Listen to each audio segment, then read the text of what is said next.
Welcome to Chitra's cooking feast. இன்றைக்கி வீடியோவில் நல்ல சாஃப்டான ஹெல்த்தியான ரவா கேரட் கேக் எப்படி செய்கிறதுன்னு பார்க்க போகிறோம். இந்த கேக் செய்கிறதுக்கு மைதா, முட்டை, தயிர், எசன்ஸ் எதுவுமே தேவையில்லை. நம்ம ரவையும் கேரட்டும் வச்சு ரொம்ப ஹெல்த்தியான டேஸ்டியான கேக் எப்படி செய்கிறதுன்னு பார்க்கலாங்க. இந்த கேக் பிகினர்ஸ் கூட ரொம்பவே ஈஸியாக செய்யலாங்க. ரொம்ப சாஃப்டாக ஸ்பாஞ்சியாக இருக்கும். நம்ம கையில் பிக்கும் போதே தெரியும் உங்களுக்கு எந்த அளவுக்கு கேக் சாஃப்டாக வந்திருக்குன்னு. இந்த கேக் ரெசிபியை பார்க்குறதுக்கு முன்னாடி இப்போ தான் நம்ம சேனலுக்கு ஃபஸ்ட் டைம் வரீங்கன்னா சப்ஸ்கிரைப் பண்ணிவிட்டு பாருங்கள். இப்போ வாங்க இந்த கேக் எப்படி செய்கிறது நம்ம வீடியோக்குள்ளே போய் பார்க்கலாம். இப்போ இந்த கேக் செய்கிறதுக்கு 1/4 லிட்டர் மெஷர்மெண்ட் உள்ள கப்பில் 1 கப் அளவுக்கு நான் ரவை எடுத்துக்கிறேன். நம்ம உப்புமாக்கு யூஸ் பண்ணுற ரவை தான் எடுத்திருக்கேன். வறுத்த ரவை, வறுக்காத ரவை எது வேணாலும் நம்ம பயன்படுத்தலாங்க. உங்கள்கிட்ட மெஷரிங் கப் இல்லைன்னா ஏதோ ஒரு கப்பில் நீங்கள் அளந்துக்கலாம். 1 கப் அளவுக்கு ரவை சேர்த்துட்டு அதே கப்பில் 1/2 கப் அளவுக்கு சர்க்கரை சேர்த்துக்கலாம்.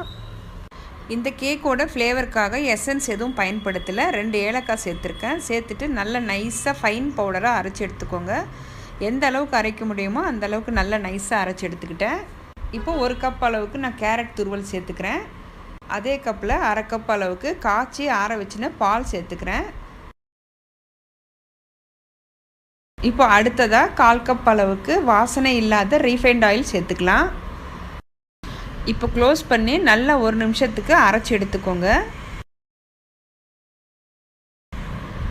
இப்போ கேக்கோட பேட்டர் கன்சிஸ்டன்சி இந்த அளவுக்கு இருக்கணும். நான் எக்ஸ்ட்ரா பால் எதுவும் சேர்க்கல. 1/2 கப் அளவுக்கு பால் சேர்த்து அரைச்சிருக்கேன். அரைச்சதை நாம் இப்போ ஒரு பவுலுக்கு சேர்த்துக்கலாங்க.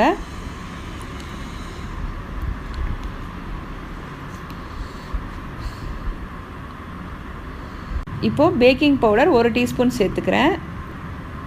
1/4 டீஸ்பூன் அளவுக்கு பேக்கிங் சோடா, 1 சிட்டிக்கை அளவுக்கு நம்ம உப்பு சேர்த்துக்கலாங்க. சேர்த்துட்டு ஒரு விஸ்க் வச்சு நல்லா கலந்துக்கலாம். நம்ம இந்த கேக் செய்கிறதுக்கு அவன், பீட்டர் எதுவுமே யூஸ் பண்ணல. விஸ்கில் தான் நம்ம கலந்துட்ருக்கோம். ஒரே பக்கமாக கலந்துக்கோங்க. நம்ம இந்த கேக் பேட்டரில் எந்த ஒரு ஃபுட் கலருமே நம்ம சேர்க்கல. கேரட் அரைச்சி சேர்த்ததால நல்ல ஒரு கலராக இருக்குது. பார்க்கவே அழகாக இருக்குது பாருங்கள். கடைசியாக கொஞ்சமாக கேரட் துருவல் சேர்த்துக்கிறேன். சேர்த்துட்டு நல்லா ஒரு தடவை மிக்ஸ் பண்ணிக்கலாங்க. ஒரு 15 நிமிஷத்துக்கு நம்ம ரவையை க்ளோஸ் பண்ணி வைக்கலாங்க. நல்லா ஊறட்டும், அதுக்கப்புறம் பார்க்கலாம். இப்போது ரவை ஒரு 15 நிமிஷம் நல்லா ஊறி வந்திருக்கு.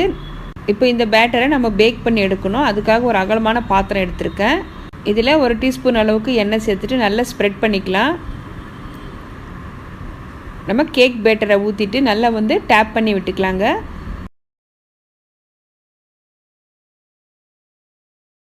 நம்ம கேக் பேக் பண்ணி எடுக்கிறதுக்காக நான் குக்கர் ப்ரீஹீட் பண்ணி வச்சுருக்கேன். ஒரு 10 நிமிஷம் நல்லா சூடாக இருக்குது. குக்கருக்கு விசில் எதுவும் போடக்கூடாது. உள்ளேயும் நம்ம அந்த கேஸ் கட்டி எடுத்துடலாங்க. குக்கருக்குள்ளே நான் ஒரு பிளேட் வச்சுருக்கேன். இப்போ இதுக்குள்ளே நம்ம ரெடி பண்ணி வச்சுருக்கிற பேட்டரை வச்சு க்ளோஸ் பண்ணிவிட்டு 45 நிமிஷம் நம்ம பேக் பண்ணி எடுத்துக்கலாம். இடையில் ஒரு தடவை நம்ம செக் பண்ணிக்கலாங்க. ஸ்டவ்வுடைய ஃப்ளேம் ஹைலையும் வைக்கக்கூடாது, சிம்லையும் வைக்கக்கூடாதுங்க. மீடியம் ஃப்ளேமில் வச்சுக்கலாம். இது போல் இப்போ ஒரு 30 நிமிஷம் ஆகிருக்கு. இப்போ குக்கர் ஓப்பன் பண்ணி நம்ம ஏதாவது ட்ரை ஃப்ரூட்ஸ் சேர்க்கணுன்னாலும் இப்போ இந்த ஸ்டேஜில் நம்ம சேர்த்துக்கலாங்க. நான் இதில் பூசணி விதைகளும் கொஞ்சம் பிஸ்தாவும் சேர்த்துக்கிறேன். இது முற்றிலும் ஆப்ஷன், உங்களுக்கு தேவைன்னா சேர்த்துக்கோங்க.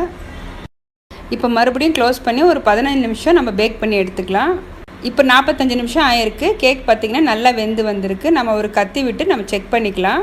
இப்போ ஸ்டவ் ஆஃப் பண்ணிக்கலாம். இப்போ ஆறட்டும். ஆறுனதுக்கப்புறம் நம்ம கேக்கை டீமோல்ட் பண்ணி எடுத்துக்கலாம். இப்போ கம்ப்ளீட்டாக சூடு ஆறி வந்திருக்கு. இப்போ டீமோல்ட் பண்ணி எடுத்துக்கலாம். அவ்வளோதான். ரொம்பவே ஈஸியான இந்த கேரட் ரவா கேக் இப்போ சூப்பராக ரெடி ஆயிடுச்சுங்க.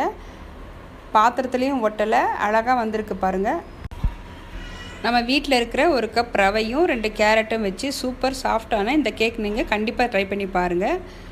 நம்ம வீட்டில் இருக்கிற 1 கப் ரவையும் 2 கேரட்டும் வச்சு சூப்பர் சாஃப்டான இந்த கேக்கை கண்டிப்பாக ட்ரை பண்ணி பாருங்கள். ட்ரை பண்ணி பார்த்துட்டு உங்களுக்கு எப்படி வந்ததுன்னு எனக்கு ஃபீட்பேக் கமெண்ட் பாக்ஸில் கமெண்ட் பண்ணுங்கள்.